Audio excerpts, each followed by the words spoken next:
All right. Well, welcome everybody to our After the Pause YouTube podcast series.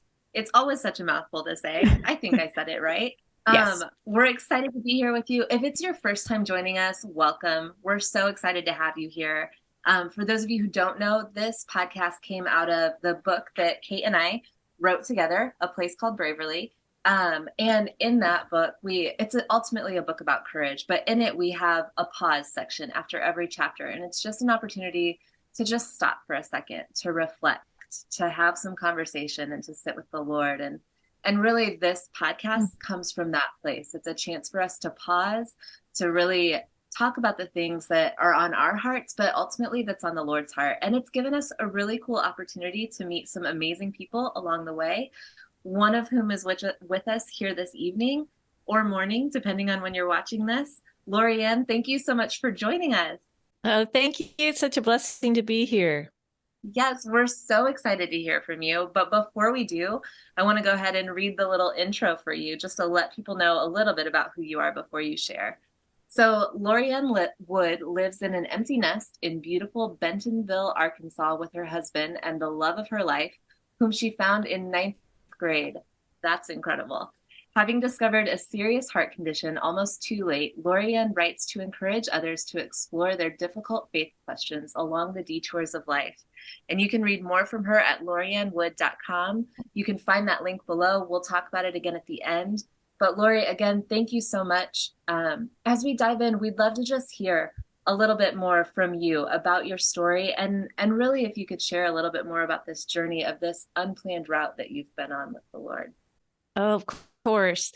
It's been about 7 years ago. I was doing everything I was doing as a mom, and I was working, and I just wasn't feeling my best. I was a little bit sluggish. I thought maybe I had the flu or pneumonia. I was a very healthy person. I had low blood pressure, low cholesterol, and just active in all the good ways. And so I put off going to the doctor for a little while.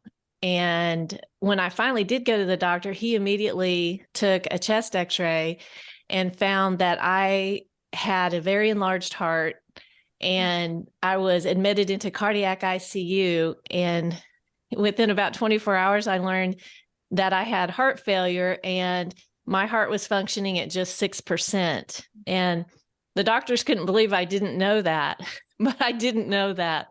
And it was a really hard time because I was very confused from a physical standpoint because I had no risk factors. I had no family history. I had no lifestyle indicators. If I had a list of all the things I worried about health-wise, heart disease wouldn't even be on the list. And so when I heard that, I was shocked, and I just kept waiting for it to be immediately resolved, but it wasn't. I did leave the hospital, which they didn't think that I would. And when I left, I had a life vest on, which is an external defibrillator vest. And I wore that for 9 months. And then I had an internal device implanted, which is an internal defibrillator and pacemaker that's designed for heart failure. And taking all the meds and doing all the things they told me to do and researching on Google and trying to learn everything. And I was alive, but I just wasn't getting any better. And doctors knew that I couldn't survive long term like that. And so we were all just sort of in this waiting period. And I was flown to Cleveland Clinic during that time and became my doctor's most critical patient there for a year and a half. And she wrote the foreword to my book, and she later told me that my heart was the largest heart she'd ever seen. And for someone in Cleveland Clinic in cardiology to tell you that is a little bit daunting. And and we didn't really know what to do. We held on. I had a very silent period in my faith during that time. But other people were praying for me. I had prayer chains going around the clock. I had people taking care of me. But what the most amazing part of that time period maybe is that 16 months to the day after I was first heard the words heart failure, I came down with appendicitis, and I thought, one more thing. And nobody would do surgery on me because of the state of my heart. And they said, let's do one more test. Let's do it one more time and see how your heart's doing. And so they did the echocardiogram, which is the test they use, and they found that my heart was functioning at almost normal. And everyone was stunned because I was as shocked then as I was when I first learned I had no idea it was normal. And I thought that was the end of my story. I thought, I get it. I had this incurable condition and I was headed in one direction, and God stepped in and prayer was answered and there was a provision and I'm healed and I'm going to tell this story. And then 3 years ago, my heart function dropped and I found myself in active heart failure again.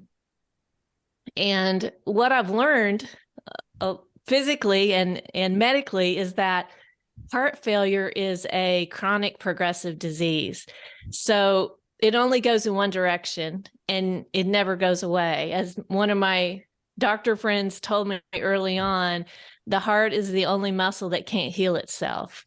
Mm-hmm. And so what medical science can do for most people is they can help you manage the symptoms.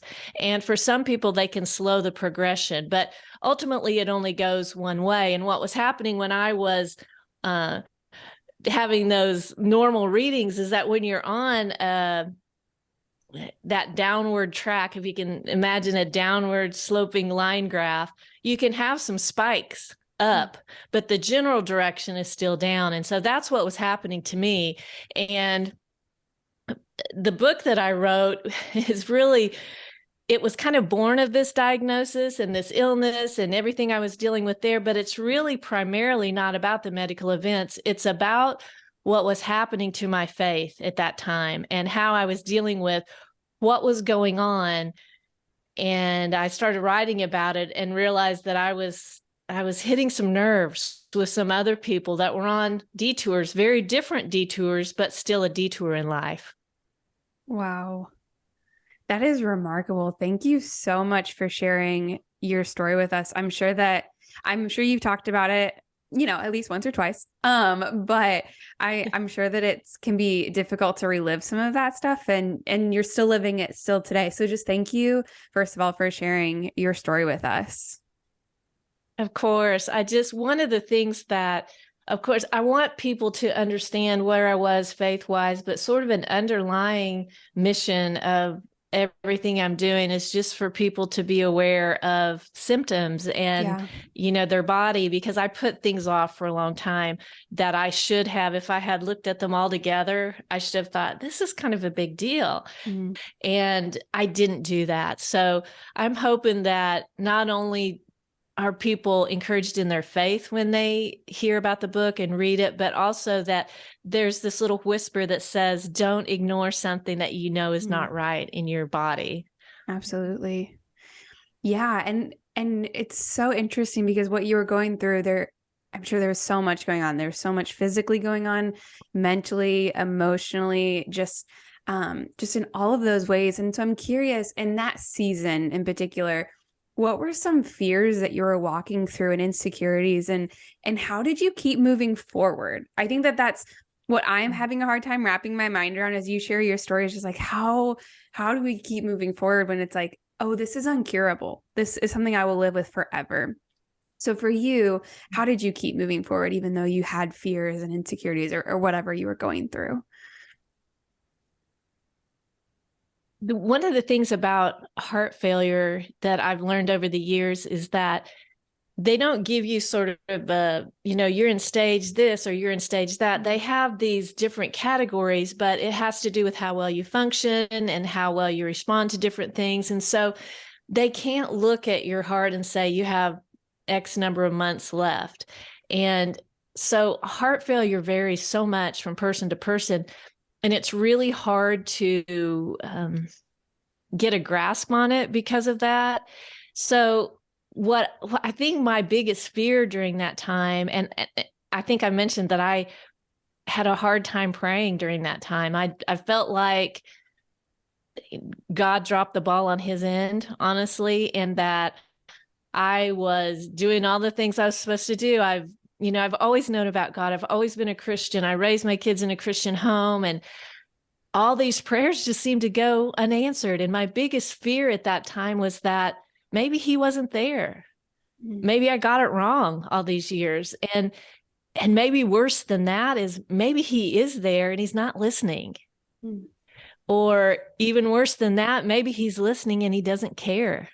So I had to really struggle with some of those big faith questions. And one of the things I learned, because there was just a lot of silence, God, I felt like, was giving me the silent treatment, and I was giving him the silent treatment right back. And thankfully, I had people praying for me, and I had other ways of staying connected to God. But that silent time, I realized, isn't a time when God isn't working. Just because you're not hearing from him doesn't mean he's not doing the most behind the scenes. And that, I think, is what was happening in my case, is he was working on my spiritual heart through what was going on with my physical heart. And so I learned that, in those silent periods, that the power of prayer, the power of other people's prayer, the power of my prayer is not so much in getting an immediate resolution to what's happening in your life, but it is more about building this enduring relationship. And I think we all, think about how can I change the trajectory of what's happening with prayer? But what really is happening is that you're establishing this relationship. And I remember my husband saying something early on that I don't know that I received it really well at the time, but he said, he left my ICU room. He's a marathon runner. And so when he finally got to run after 2 weeks with me, someone stayed with me, and he left the hospital and ran. He came back and he goes, I feel great. I talked to God, and I realized that even if you don't get better, it's going to be okay. And we had a little bit of a discussion there, because I felt like I'm fighting for my life here, and you're telling me it's so. Anyway, but what he was trying to tell me later, when he said, no, what I meant was, you're trading what you can't keep for something you can never lose. We can pray about fixing this body that we have over and over again, but we know we can't keep that. We know we can't keep our children small. We know we can't control other people's circumstances or choices, but we can trade that for something that we've been promised we can never lose. And that's that relationship with God. So that was a big thing that I learned in that silent period. And the silent period honestly gave me permission and time to write, because one of the things with heart failure is your heart is working so hard to do what it has to do to survive and keep everything going in your body that you get really tired. And then to add to that, the medication they use to treat heart failure also causes fatigue. So you just walk around in sort of this haze, and my day got compacted from the front end and the back end. And so I had this spot in the middle where I used to teach college, and I would, you do 2 or 3 hour lectures at a time. And I couldn't do that anymore. I just didn't have the stamina and the breath support to be able to do that. But I found that I could sit down at a desk and I could type all day long. And I wouldn't have taken the time to do that in a safer, healthier life. And so there was something going on there. And I had that pause helped me to get perspective on that in a way that I probably wouldn't have.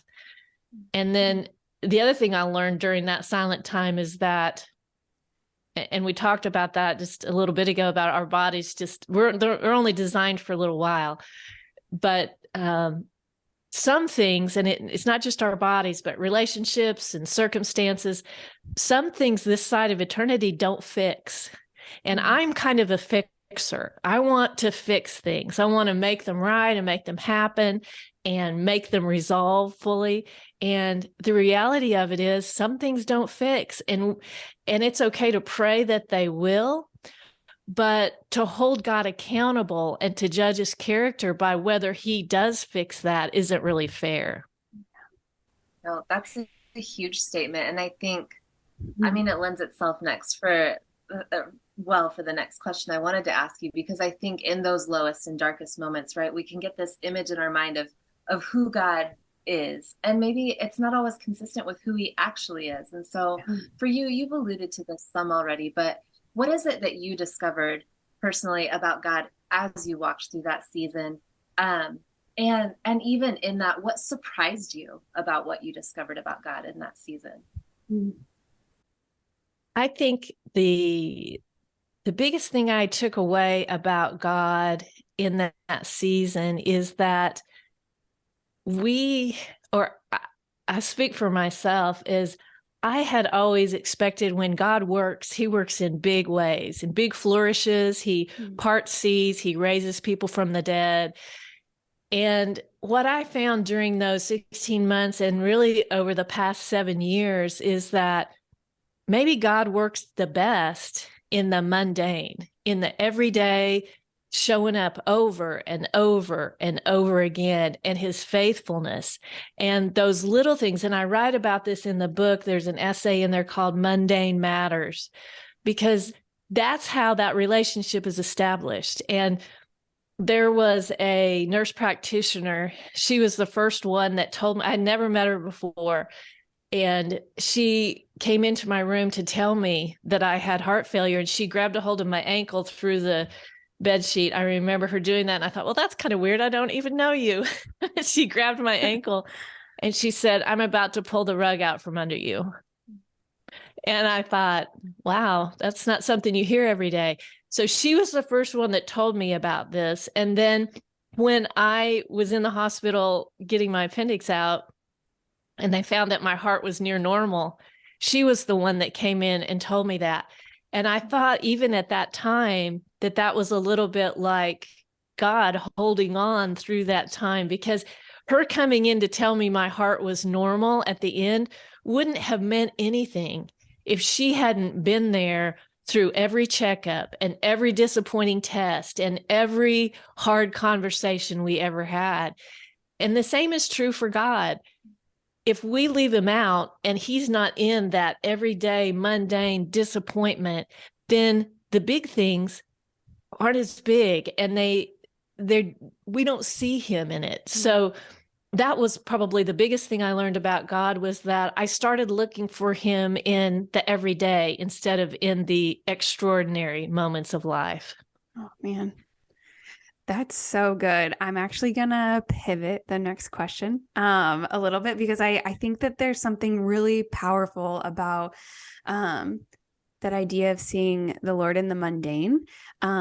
Because right, it's just our everyday. Our everyday is filled with just daily routines. And I don't know that I lived in Thailand for a little while. Christy lives in Thailand right now and does amazing work there. And just we love them. But the people that are like, how's your trip? And it's like, oh, it's not a trip. I'm just doing everyday life, even though it seems like this extraordinary thing. I live in Thailand. No, no, no. It's just everyday life. We see God in the mundane. We see him in just this everyday. And I think that there's something really powerful in that. So my question for you is,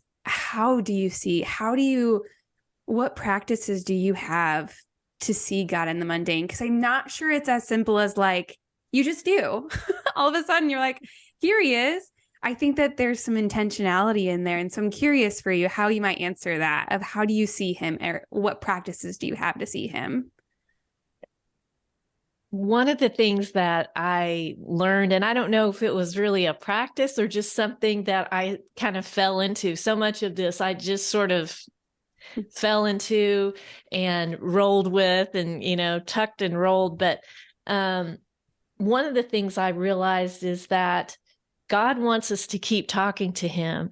And sometimes that talk sounds like lament. Sometimes on an ordinary Tuesday, you're just mad because you got up late and, the coffee maker doesn't work and you can't find your shoe or whatever it is. Sometimes that's what God wants to hear about. And I did that just because I was frustrated. Every day I got up lamenting, not really realizing even that I was doing it, but I was I was echoing what was going on in the Psalms. I was like, where are you, God? Why? How long? And I couldn't get, I didn't feel like I was getting an answer, but I was still communicating with him. And the alternative in the mundane, and when you're waiting on something and nothing seems to be happening, is to put your faith on a shelf. And that's what I was really tempted to do. And I did for a while, is put it up on a shelf and treat it very fragile. And when my life comes together, I'll get it down off the shelf and I'll use it. But right now, I can't reconcile what's going on in my life with my faith. And so I'm just going to walk away from it. And that's when you're in danger. So even in the mundane, if you can get in there and wrestle with God and talk to him, whether you're going through something big, some big detour like a loss of a family member or bankruptcy or loss of a job, whatever it is, or just something small. You're frustrated. Life isn't going quite like you wanted it to. You're disappointed with some decisions you've made. Bring God into that every day. And it has to be something that you do, because he's just not in the business of forcing himself into your heart. You have to do that, bringing him in. And in that every day, that's when that relationship is established. You know, you think about your friends or your spouse, that's how the relationship is established. It's not established when you're on vacation or, you know, going on a fabulous trip or having a wonderful party. It's the everyday stuff. That's where your relationship is made. And so that's what I think helped me during that time to see God in the mundane. Was just, I was just grasping. But thank goodness that I was. Beautiful. I think I love too that you mentioned the Psalms. I think the Psalms just remind me of how human we are, right? How human David was. And David has an incredible story. Like, the Lord used him powerfully, but he's got a story that's full of ups and downs. And just that you draw from those, for one, that it's okay to lament. There was actually one that specifically came to mind. And actually, Kate, it's something you wrote down on a card for me, and I hung it up here in the house. And it's from Psalm 27, verse 8, I think in the New Living Translation. But it was written of just, my heart has heard you say, come and talk with me. And my heart responds, Lord, I am coming. And just, it's that thing that you've said of showing up every day, of embracing the mundane because it matters, and stepping into that place with the Lord, because you're grasping at it, but you're choosing to just show up like, Lord, you're here, and you've said that you're here. So here's what's happening, you know? Mm-hmm. So I think there's just something so beautiful in that. And I appreciate you sharing so vulnerably about your story. As you know, as we have a variety of listeners that are tuning into this right now, and each walking through their own journeys. And for the one who's maybe walking through their own unplanned route right now, it's something has happened that they didn't see coming, and maybe they feel lost to know how to deal with it even. What advice would you give to them if you were sitting across the table to just encourage them, and maybe challenge them as they continue to walk this out? One of the things I found when I realized that I was on this detour, at first I thought I was just like on this little rest stop and I was going to get back on the main route real fast. But I realized I was on this detour. And you know, you think about a detour when you're going down a highway, you had this plan, you had it in your phone, your GPS, and all of a sudden you're forced off the road. You didn't choose to. They said, detour, take this exit. And it's not the prettiest route, and it's not the smoothest, and it's not the quickest way to where you're going. But in that time, when you are rerouted, that is the time where God can be closest to you. And that is the time where he's saying, come with me on this unplanned route, because maybe I have something planned for your life that's different than the expected life that you thought you planned for yourself. And when I did that, when I said, okay, and it was kind of beat out of me, honestly, because I didn't have options, and I could just walk away from my faith, or I could try to bring God back into it. And I did that. But when you're on that unplanned route, just keep asking questions. I think questions are key to holding on to your faith, because as human beings, we're going to ask the question, and God knows that. So ask them. Some of them that I was asking, I was embarrassed to be asking, because I thought, how am I this far into my faith and asking these really basic faith questions? It's kind of embarrassing. But I started blogging about it, and people were like, I'm on a different detour, but I'm asking those same questions. And those questions were the very thing that tethered me to God, because I was in there wrestling with him and contending with him day after day after day. And he was top of mind when I got up, and it's like, okay, God, I don't get it. What's going on? He was there, and we were having this conversation. And I liken it to when, if you have teenagers, then when they don't want to talk to you, they just go in their room, or I did it as a teenager too, and we just slam the door and we leave our parents out. And what a parent wants more than anything is for that door to open. And it doesn't matter what comes out of the child's mouth, as long as they're talking to you. And that's how God feels too, because he understands. Jesus was here. He knows how hard life is.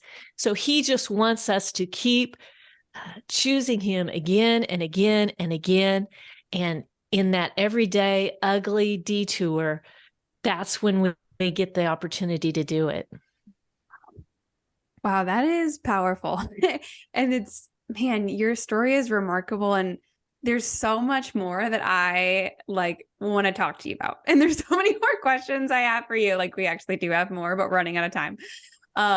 But seriously, thank you so much, Lorianne, for just sharing your story. I'm sure that this is not what you hoped for your future, or hoped for this is going to be my message for the world.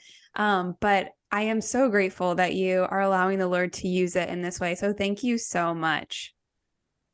Thank you. It's been so great to meet you guys and be here. Thank you for letting me share. Yeah, absolutely. And before we kind of wrap up with our usual things, please share with people, how can they stay connected with you? How can they purchase your book? We'll have a ton of links, but just go ahead and share with people.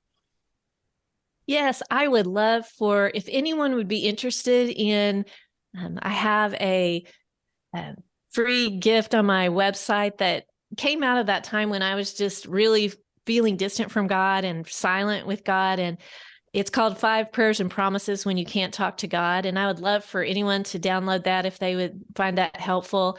It was something I just scoured the scripture and looked for, and then wrote what was on my heart. And that's at loriannwood.com/hope. And the book that I wrote, which is called Divine Detour, The Path You'd Never Choose Can Lead to the Faith You've Always Wanted. And that is available wherever books are sold. And you can learn more about that on my website also at loriannwood.com/books. Awesome. Yeah. And friends, we have all the links below. You guys know the drill. We have all the links, and I would so encourage you to check out her book, her website.